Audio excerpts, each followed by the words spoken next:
આપણે એમની જોડેથી 500 રૂપિયા કેશ કલેક્ટ કરી લીધું છે ગાઈસ, તમે જોઈ શકો છો. 500 રૂપિયા આપણે એમની જોડે.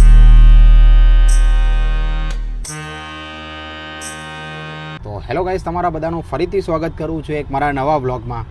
તો ગાઈસ, આજના વ્લોગમાં હું તમને બતાવવાનો છું કે આજે 5 ટાઈમ જે મારા ઘણા બધા સબસ્ક્રાઈબરો છે ને, તો એ બધાની કમેન્ટ હતી કે 5 ટાઈમ રિક્ષા ચલાવવી જોઈએ કે ના ચલાવવી જોઈએ. તો ગાઈસ, આજના ટાઈમમાં હું 5 ટાઈમ રિક્ષા ચલાવવાનો છું અને આજે જોઈશું કે એક નોકરી કરતાની જોડે કે આપણે 5 ટાઈમ રિક્ષા ચલાવીને આપણે કેટલો સારી એવી ઇન્કમ કરી શકાય. આ બધા લોકો એવું બી કરતા હોય છે કે આખો દિવસ નોકરી કરતા હોય છે, તો એમની જોડે 4 થી 5 કલાક જે ટાઈમ હોય છે ફ્રીનો, તો ગાઈસ એમાં ઘણા બધા લોકોને એવું હોય છે કે 5 ટાઈમ આપણે શું કરીએ, તો આપણે 5 ટાઈમ રિક્ષા ચલાવીને આપણે કેટલી સારી એવી ઇન્કમ કરી શકાય. તો આજના વિડીયોમાં હું તમને એ બતાવવાનું છું. અને ગાઈસ, બીજી વાત એ તમને ખુશીની વાત એ બતાવીશ કે આજે મારે છે ને, હું 3-4 દિવસથી વિડીયો નથી બનાવી રહ્યો, કેમ કે એનું રીઝન એક જ છે કે હું થોડી મારી ગાડી બનાવવા માટે રખડી રહ્યો છું. કેમ કે ઘણા બધા લોકોને મેં પૂછ્યું અને ઘણી બધા જગ્યા પર મને પૈસા થોડા વધારે કીધા અને કોઈક જગ્યાએ ઓછા કીધા. તો ગાઈસ, એ 2 થી 3 દિવસ સુધી હું અત્યારે રિક્ષા બનાવવા માટે રખડી રહ્યો હતો. તો ગાઈસ, અત્યારે ફાઇનલી આજે ટાઈમ મળી ગયો છે અને કાલનો વિડીયો, કાલે મારે એક ગાડી બનાવવા જવાનું છે. તો કાલે આખો દિવસ તો એનો બી તમને વિડીયો ટૂંક સમયમાં આવી જવાનો છે કે નવી ગાડી બનાવી છે. તો ગાઈસ, અત્યારનો તમે ટાઈમ જોઈ લો, 6 વાગી ગયા છે, સાંજના ટાઈમના 6 વાગી ગયા છે અને મેં ગેસ ભરાઈ લીધો હતો. અને એની જોડે જોડે મેં જેવો વિડીયો બનાવવા માટે લીધો ને, તો એના જોડે જોડે મને એક પહેલી જ રાઈડ મળી ગઈ હતી. તો સૌથી પહેલાં મેં વિડીયો બનાવ ના કર્યો કે સૌથી પહેલાં મેં રાઈડ ઉપાડી લીધી છે. તો આ કંઈક જુવાપુરા બાજુનો વિસ્તાર છે અને આ પહેલી જે રાઈડ રહી ને, મેં આ કમ્પ્લીટ કરી લીધી છે, જે રેપિડોમાં પડી હતી.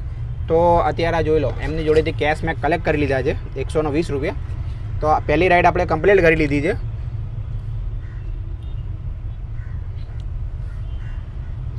પહેલાં આમના 5 સ્ટાર આપણે કસ્ટમરને રેટિંગ આપી દઈએ અને સૌથી પહેલાં આપણે પોટર ચાલુ કરી લઈએ. પોટર બી ચાલુ કરી લીધી. હવે રેપિડોમાં જોઈએ કેટલાની રાઈડ પડી છે. તો ભાઈ 100 રૂપિયાની રાઈડ પડી છે, આંબાવાડીની છે. તો આને એક્સેપ્ટ કરી લઈએ સૌથી પહેલાં. તો ગાઈસ, એક્સેપ્ટ તો આપણે કરી લીધી છે. હવે આપણે પહેલાં કસ્ટમરને પિકઅપ કરી લઈએ અને પછી ડાયરેક્ટ મળીએ આપણે એમના સીધા ડ્રોપ લોકેશન ઉપર. તો ફાઇનલી ગાઈસ, અત્યારે આપણે બીજી પણ રાઈડ આપણે જે રેપિડોમાં ઉપાડી હતી એ કમ્પ્લીટ કરી લીધી છે. એમની જોડેથી કેશ કલેક્ટ કરી લીધા છે. હવે એક ઉબરની અંદર એક રાઈડ પડી છે. તો સૌથી પહેલાં આપણે કસ્ટમરને પિકઅપ કરી લેવી, પછી મળીએ એમના સીધા ડ્રોપ લોકેશન ઉપર. તો ભાઈ, સામને કંઈક 1-1.5 કિલોમીટર મૂકવા જવાનું છે. તો કંઈક આપણને 60 કે 65 રૂપિયા જેવું ભાડું આપે છે. તો ગાઈસ, હવે હું પહેલાં એમના કસ્ટમરને પિકઅપ કરી લઉં અને આપણે એ પણ જોઈ લઈશું કે એમનું ફેર કેટલું બન્યું હતું અને કેટલા કિલોમીટર લઈને ગયો હતો ગાઈસ. તો ગાઈસ, આપણાના જે ઉબેરમાં જે રાઈડ પડી હતી ને, એ રાઈડ તો કેન્સલ કરી નાખી કસ્ટમરે. તો કશો વાંધો નથી આપણાને, પણ એક આપણાના રેપિડોમાં રાઈડ લાગી ગઈ છે જે હાંસોલ બાજુની છે. તો એની અંદર જો એ પણ રાઈડ કેન્સલ થઈ ગઈ. અત્યારે આવું થાય ને એટલે બહુ મગજ જાય. તો એને તો કોઈ ટેન્શન નથી આપણને, પણ એની જોડે જોડે આપણે એક ઉબેરમાં બી એક રાઈડ ઉપાડી લીધી હતી જે એસટી ગીતા મંદિરની છે.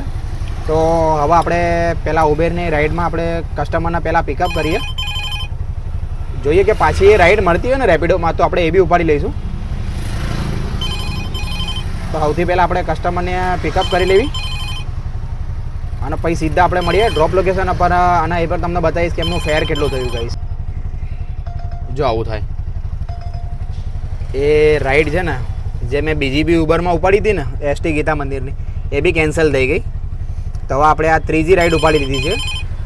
આના કરીએ કેન્સલ, આના બી નથી જવું, અહીંયા બી નથી જવું. તો કંઈક આ 123 રૂપિયાની કે 32 રૂપિયાની રાઈડ હતી.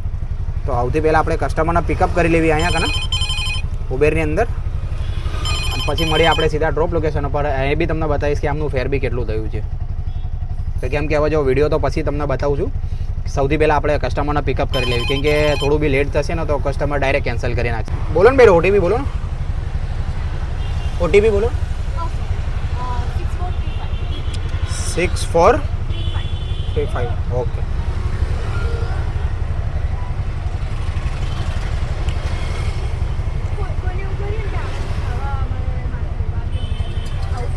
તો આપણે કાંકરિયા જવાનું છે, સીધા મળ્યા કાંકરિયા પર. તો ફાઇનલી ગાઈસ, અત્યારે આપણે જે આંબાવાડીથી જે રાઈડ ઉપાડી હતી ને, એ આપણે કાંકરિયા એમને ડ્રોપ કરી દીધા છે. તો એમનું કંઈક ફેર બન્યું છે 133 રૂપિયા. અને અત્યારે ઉબેરની અંદર એક આપણને બીજી પણ રાઈડ લાગી ગઈ છે જે નરોડા સાઈડની છે.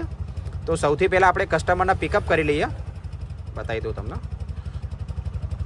તો સૌથી પહેલાં આપણે કસ્ટમરને પિકઅપ કરી લઈએ અને એ પણ તમને બતાવીશ કે એમનું ફેર કેટલું બન્યું છે ગાઈસ. તો ચલો સીધા મળીએ આપણે નરોડા. તો ફાઇનલી ગાઈસ અત્યારે આપણે જે ઉબરની અંદર રાઈડ ઉપાડી હતી બરાબર, જે કાંકરિયા હતી, તો એ આપણે નરોડામાં એમને ડ્રોપ કરી દીધા છે અને એ રાઈડ પણ કમ્પ્લીટ થઈ ગઈ છે. તો તમને એમનું ફેર બતાવી દઉં છું. તો કંઈક 141 રૂપિયા એમનું કંઈક ફેર બન્યું છે, જે કંઈક 12 કિલોમીટરનું હતું. તો હવે અહીંથી આપણે જોઈએ કે આપણને બીજી ક્યાંની રાઈડ મળે છે. અને ગાઈસ બીજી વસ્તુ તમને એ પણ કહેવા માંગીશ કે આપણી ગાડીનો હવે લુક છે ને કંઈક ચેન્જ થવાનો છે આખી ગાડીનો. તો એ પણ વિડીયો જરૂરથી તમે જોજો, કેમ કે આવા 1 થી 2 દિવસની અંદર એ વિડીયો મારો આવી જવાનો છે. અને તમારા આ સાંજના જે 5 ટાઈમ માટે જે પણ ગાડી ચલાવવા માટે જે આવતું હોય ને એના માટે તો બેસ્ટ વિડીયો છે આ. કેમ કે ઘણા બધા લોકો એવું હોય છે કે સાંજના ટાઈમ ઉપર જો 6-7 વાગ્યા પછી એ લોકો છૂટી જતા હોય છે, તો રાત્રે 11 વાગ્યા કે 12 વાગ્યા સુધી એ લોકો ગાડી ચલાવશે ને તો એ લોકોના માટે બહુ બેનિફિટવાળું છે. તો આ લોકોને શું કે ઓનલાઈન તમે જે ગાડી નાખશો ને તો એ ઓનલાઈનની અંદર તો તમને જો કે રાઈડો બી તમને મળી જશે અને સારી એવી તમે ઇન્કમ બી કરી શકશો બરાબર. અને આવનારા વિડીયોની અંદર હું તમને ઘણી બધી ટિપ્સ બી આપવાનો છું કે રિક્ષા કઈ રીતે ચલાવવી અને એની અંદર આપણે ઇન્વેસ્ટ કરવી છું. તો આપણે ઇન્વેસ્ટ કર્યા પછી આપણને કઈ રીતે 2 પૈસા બચાવવા છે એની અંદર બરાબર. તો એના રિલેટેડ પણ હું એક વિડીયો બનાવવાનો છું, તો તમે એ પણ મારો વિડીયો જોજો. તો આપણે જોઈએ કે બીજી રાઈડ આપણને ક્યાંની મળે. તો નરોડા બાજુ હતો પણ ત્યાંથી તો મને કોઈ રાઈડ નથી મળી. પછી હું આવી ગયો તો સીધા કૃષ્ણનગર સાઈડ. તો કૃષ્ણનગરથી આપણને એક રાઈડ મળી ગઈ હતી જે 60 રૂપિયાની હતી. તો ખાલી તમે એનું ભાડું 2 કિલોમીટરના આપણને કંઈક 60 રૂપિયા દેતો હતો ઉબરવાળા. તો આપણે એમને એક્સેપ્ટ કરી લીધી હતી અને એમના કમ્પ્લેટ બી કરી લીધી છે આપણે. તો 60 રૂપિયા એમની જોડેથી આપણે કલેક્ટ કરી લીધા છે, જોઈ લો તમે ખાલી. પણ આ બેને છે ને નોટ બહુ ખરાબ આપી છે. સૌથી પહેલાં જો આપણે પાછળ જ એમનું ઘર છે તો આપણે એમની જોડેથી નોટ ચેન્જ કરાવી લઈએ પહેલાં તો. અને મળીએ અને એની જોડે જોડે હું તમને એ પણ કહી દઉં કે આપણે છે ને ઉબેરની અંદર એક બીજી બી રાઈડ ઉપાડી લીધી છે. તો પહેલાં આપણે નોટ ચેન્જ કરાવી લઈએ અને એના પછી આપણે કસ્ટમરના લોકેશન ઉપર જઈએ, પછી ડાયરેક્ટ મળીએ આપણે એમના સીધા ડ્રોપ લોકેશન ઉપર. તો ફાઇનલી ગાઈસ અત્યારે આપણે જે કૃષ્ણનગરથી જે આપણે રાઈડ ઉપાડી હતી જે વસ્ત્રાલ બાજુ આપણે લઈને આવી ગયા હતા, તો એમનું કંઈક ફેર બન્યું છે 114 રૂપિયા. તો એના પણ આપણે કમ્પ્લીટ કરી લીધી છે રાઈડને બરાબર. અને એક આપણને એક જોડે જોડે એક પોર્ટરમાં રેપિડોમાં બી એક રાઈડ લાગી ગઈ છે જે પાલડી બાજુની છે. તો હવે આપણે પહેલાં એમના લોકેશન ઉપર પહોંચીએ અને કસ્ટમરના પિકઅપ કરી લઈએ અને સીધા મળીએ આપણે પાલડી. તો ફાઇનલી ગાઈસ અત્યારે આપણે જે આરટીઓ સર્કલથી જે વસ્ત્રાલથી જે આપણે રાઈડ ઉપાડી હતી એ આપણે કમ્પ્લીટ કરી લીધી છે. તો ગાઈસ એમનું ફેર કંઈક બન્યું હતું 146 રૂપિયા. તો આપણે એમની જોડેથી 160 રૂપિયા કલેક્ટ કરી લીધા છે, કેમ કે એમને ફ્લાવર શોનો એડ્રેસ નાખેલો હતો એમાં. તો આપણે એમના આ એસ્ટોડિયા બાજુ ઉતારી દીધા છે. આ આશ્રમ રોડનો કંઈક વિસ્તાર છે, તમે જોઈ શકો છો. તો આપણે એમની જોડેથી કંઈક 16 રૂપિયા વધારે એક્સ્ટ્રા લઈ લીધા છે. તો એમનો આ ફેર જોઈ લો તમે 146 રૂપિયા છે. તો આની જોડે જોડે આપણને એક પોર્ટરમાં પણ રાઈડ લાગી ગઈ છે. તો સૌથી પહેલાં આપણે પોર્ટરનું પાર્સલ ઉપાડીએ અને આપણે એ પણ જોઈશું કે આપણે પાર્સલમાં શું લઈ જવાનું છે. જો પાર્સલ નાનું હશે તો એ બાજુની જો આગળના રાઈડ હશે અને એ રાઈડ ક્યાંની છે એ મને ખબર નથી. તો સૌથી પહેલાં આપણે પાર્સલ ઉપાડીએ અને એને પછી આપણે જોઈએ કે ક્યાંની રાઈડ છે. તો ફાઇનલી ગાઈસ અત્યારે આપણે પોર્ટરના લોકેશન ઉપર તો આવી ગયા હતા. આ કંઈક ઓરિયન ક્લબ છે, આ મોટું જબરું ક્લબ છે. સામાન આ લઈ જવાનો છે. આ ભાઈ આવી ગયા છે આપણા, ભરાઈ દો ને ખાલી અંદર. તો સૌથી પહેલાં આપણા પાર્સલને આપણે પિકઅપ કરી લેવી અને મળીએ સીધા ડ્રોપ લોકેશન ઉપર. હવે એ બી તમને બતાવીશ કે આનું ફેર કેટલું છે. ભરાઈ દો, વાંધો નહીં, મૂકી દો તમે. હું તો મારો વિડીયો બનાવું છું બાપુ. પેલા ભાઈ સામું જોવો છે કે શું બને. તો સૌથી પહેલાં હવે આપણે સામાન ભરી લઈએ આપણે અને સામાન ભરીને હું તમને એ પણ બતાવીશ કે આનું ફેર કેટલું થયું છે અને કેટલા કિલોમીટર હતું અને ક્યાં જવાનું છે ને એ પણ બતાવી દઉં ગાઈસ. તો ફાઇનલી ગાઈસ અત્યારે આપણે સામાન તો પિકઅપ કરી લીધો છે અને વેટ થોડો વધારે છે અને આ પેસેન્જરને પણ આપણે સારે જોડે જોડે લઈ જવાના છે. અને ક્યાં જવાનું ભાઈ આપણે? कहाँ जाना है अपने को? ઓઢવ રિંગ રોડ જાના है ને अपने को. તો આપણે ઓઢવ રિંગ રોડ જવાનું છે. તો ગાડીમાં જગ્યા તો છે નહીં કે જેથી કરીને આપણે બીજી રાઈડ ઉપાડીએ કે. અને આમની જોડેથી આપણે પૈસા એક્સ્ટ્રા લઈ લીધા છે અને આપણે કેટલા એક્સ્ટ્રા લીધા ને હું તમને એમના લોકેશન ઉપર જઈને કહું તમને. તો ફાઇનલી ગાઈસ અત્યારે આપણે ઓઢવ રિંગ રોડ ઉપર પહોંચી ગયા છીએ. તો તમે જોઈ લો કે ઓઢવનો બ્રિજ છે. તો ગાઈસ અત્યારે આ જો કસ્ટમર સામાન ઉતારી રહ્યા છે. તો ગાઈસ અત્યારે અમને આપણને કીધું તો ઓઢવ જવાનું છે. તો ગાઈસ સામને આપણને લઈને આવ્યા છે ઓઢવ રિંગ રોડ. તો આપણે એમની જોડેથી જે એક્સ્ટ્રા પૈસા લીધા ને હું તમને એ પણ બતાડી દઉં છું ગાઈસ. તો સૌથી પહેલાં આપણે જોઈએ કે આમાં રાઈડ જે હતી ને એ કેટલાની હતી ગાઈસ. જો એમનું જે ફેર થયું ને એ તમને બતાવું. એમનું ફેર છે ને કંઈક 250 રૂપિયા થયું હતું. તો આપણે એમની જોડેથી જે કેશ કલેક્ટ કર્યા ને તમને એ પણ બતાવી દઉં.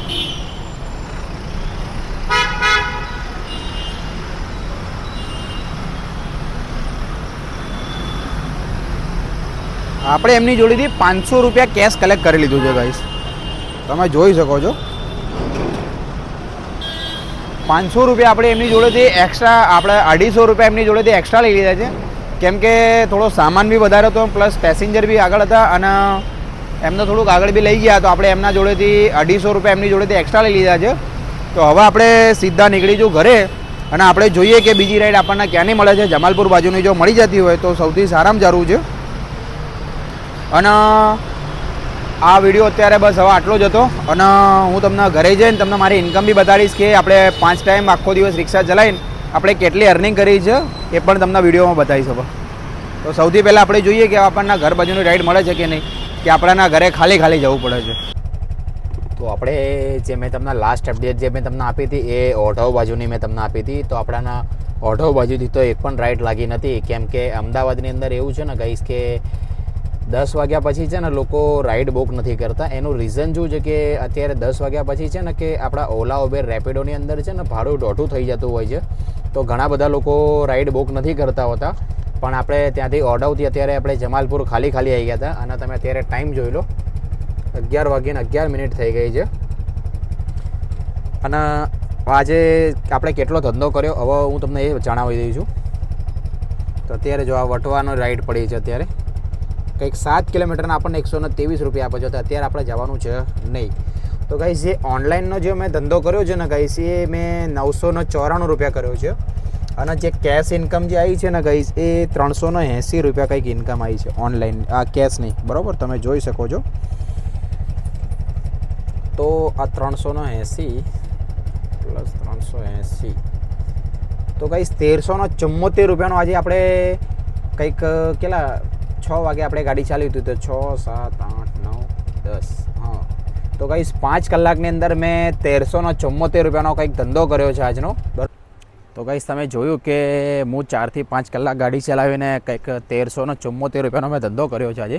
તો ગાઈસ તમે પણ એક જો આ 5 ટાઈમ તમે એક રિક્ષા ચલાવવા માંગતા હોય ને તો ગાઈસ તમે લઈ શકો છો.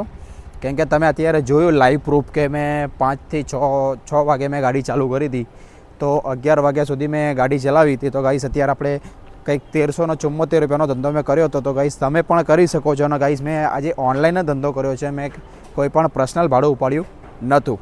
તો આજે એમાં એવું છે ને કે આજે મેં ગાડી એટલા માટે વહેલી બંધ કરી નાખી. કેમ કે કાલે છે ને મારા વિડીયો શૂટિંગ કરવાનું છે અને ગાઈસ મારે છે ને સવારે થોડું વહેલું બી જવાનું છે. તો એટલા માટે મેં છે ને આજે થોડી ગાડી વહેલી બંધ કરી નાખી છે. અને કહું તમને 12 વાગ્યા સુધીનો આજે હું તમને બતાવવાનો હતો કે કેટલો 12 વાગ્યા સુધીનો બી આપણો કેટલો ધંધો થાય છે. તો આપણે અત્યારે રિક્ષા તો કરી નાખી છે બંધ. મારું પર્સનલ સજેશન એવું હતું ને કે તમે જો 5 ટાઈમ રિક્ષા ચલાવવા માંગતા હોય ને તો 2 બિંદાસ તમે ચલાવજો. અને એની જોડે જોડે તમને કોઈ પણ ક્વેરી હોય ને તો તમારો ભાઈ બેઠો જ છે તમારી માટે. કોઈ પણ સવાલનો પ્રશ્ન જવાબ હોય તો તમે મને પૂછી શકો છો કે તમને કોઈ ક્વેરી છે કે કોઈ પ્રશ્ન છે તો તમે મને પૂછી શકશો. તો ગાઈસ ચલો હવે આજના વિડીયોમાં આટલું. હવે મળીએ નવા બ્લોગમાં. અને તમારો આ રિક્ષાના રિલેટેડ તમને કોઈ પણ પ્રશ્ન હોય તો પણ તમે મને કહી શકો છો. અને કોમેન્ટમાં કરવાનું જરા મને ભૂલતા નહીં. તો હવે ગાઈસ હવે આપણે જે કાલનો વિડીયો કાલનો તો હું કાલે શૂટિંગ કરીશ. તો ગાઈસ જે નવો વિડીયો જે મારો આવવાનો છે ને એ નવી રિક્ષા રિલેટેડ જે છે કે આજે આપણે રિક્ષા કઈ રીતે બનાવવાના છીએ, કેવી બનાવવાના છીએ અને એનું લુક આખું ન્યૂ રહેવાનું છે. તો તમે એ પણ વિડીયો જરૂરથી જોજો ગાઈસ. તો ચલો મળીએ નવા બ્લોગમાં ગાઈસ.